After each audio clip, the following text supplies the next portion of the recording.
गया खरी हो हमर यार मनावा तो एक बेर बात कर लगे।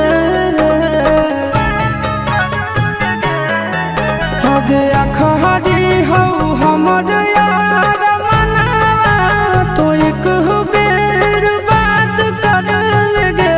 हो गे सुना यारवा हो भरती पटनवा में आके मुलाकात कर लेगे। आगे सुना यारवा हो भरती पटनवा में आके मुलाकात कर लेगे। आगे चली जाइबौ छोड़ी के दुनिया विदाई अपने हाथ कर लेगे। आगे सुना यारवा हो भरती पटनवा में आके मुलाकात कर लेगे। आगे सुना यारवा हो भरती पटनवा में आके मुलाकात कर लेगे।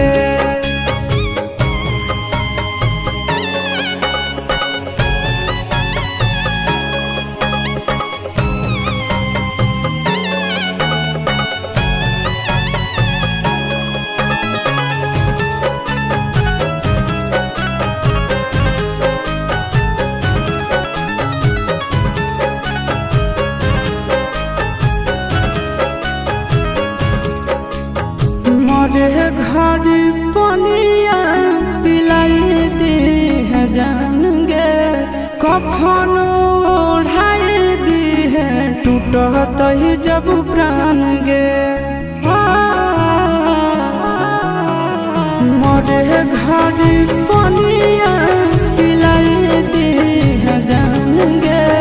कफन ओढ़ाई दी है टूटत ही जब प्राण गे। आगे हमारा से तोरा जाती प्यार होता भेंट साक्षात कर लगे। आगे सुना यारवा हो भरती पटनवा में आके मुलाकात कर लेगे। आगे सुना यारवा हो भरती पटनवा में आके मुलाकात कर लेगे।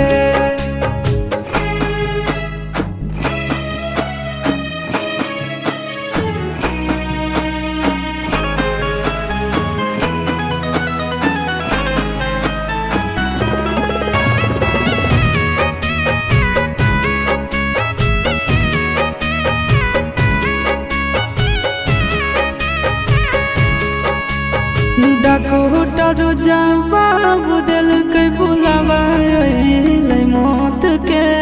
देखी के चेहरा जानू चल जाई है लौट के। डॉक्टर जवाब दिल के बुलावा मौत के। देखी के चेहरा जानू चल जाई है लौट के। आगे अमन आलम गेला आशीष नंदन से औरी विश्वासघात कर लगे।